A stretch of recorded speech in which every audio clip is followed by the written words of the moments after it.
Hello, YouTube. This is Mr. Weir 121 bringing you another episode of League of Legends Champion Lore. This is episode 11.Braum, the Heart of the Freljord.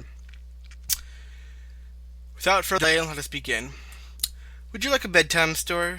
Grandma, I'm too old for that. You're never too old to be told a story. The girl reluctantly crawls into bed and waits, knowing she won't win this battle.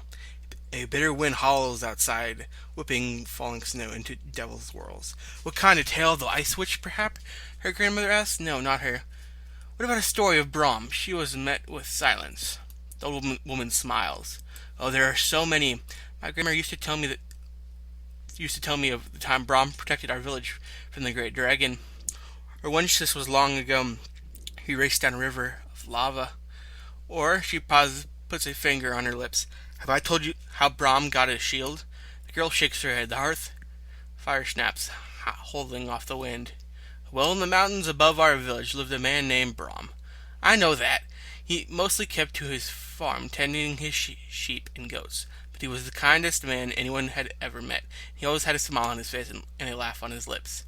Now one day something terrible happened. A young troll boy around your age was climbing the mountain and happened on a vault set into the mountainside. The entrance guarded by a huge stone door was a shard of true ice at its center. When he opened the door, he couldn't believe his eyes. The vault was filled with gold, jewels, every kind of treasure you could imagine. What he didn't know was that the vault was a trap. The ice witch had cursed it, and as the troll boy entered, the magical door clanged shut behind him and locked him inside. Try as he might, he couldn't get out. A passing shepherd heard his cries. Everyone rushed to help, but even the strongest warriors couldn't open the door. The boy's parents were beside themselves. His mother's wails of grief echoed around the mountain. It seemed hopeless. Then, to everyone's surprise, they heard a distant laugh. It was Braum, wasn't it? Aren't you clever? Braum had heard their cries and came striding down the mountainside. The villagers told him of the troll boy and the curse. Braum smiled, nodded, turned to the vault, and faced the door. He pushed it, pulled it, punched it, kicked it, and tried to rip it from its hinges. But the door wouldn't budge. But he's the strongest man ever. It was perplexing.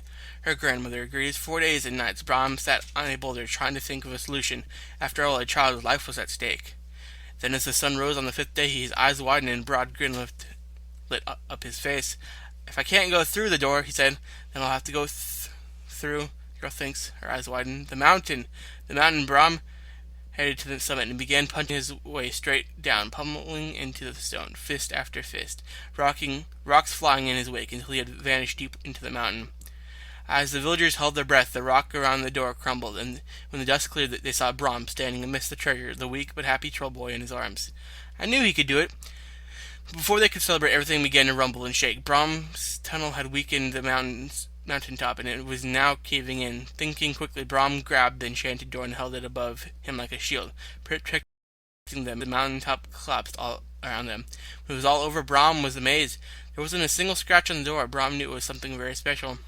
From that moment on, the magical shield never left Braum's side. The girl sitting upright, struggling to conceal her excitement. Her grandmother waits. She shrugs and gets up to leave. Grandma, the girl stops her. Can you tell me another? Tomorrow, grandmother smiles, kisses her forehead, blows off the candle. For you need to sleep, and there are many more stories to tell. I would like it to be known that I do not like how Braum's lore is up, being basically a dialogue between a girl and her grandmother. They need to fix that. I don't like that. They need to make it like all the previous 10 lores I've read, where it's actually just about the character, not some random story told about him. Anyways, I hope you enjoyed Mystery 121. Out.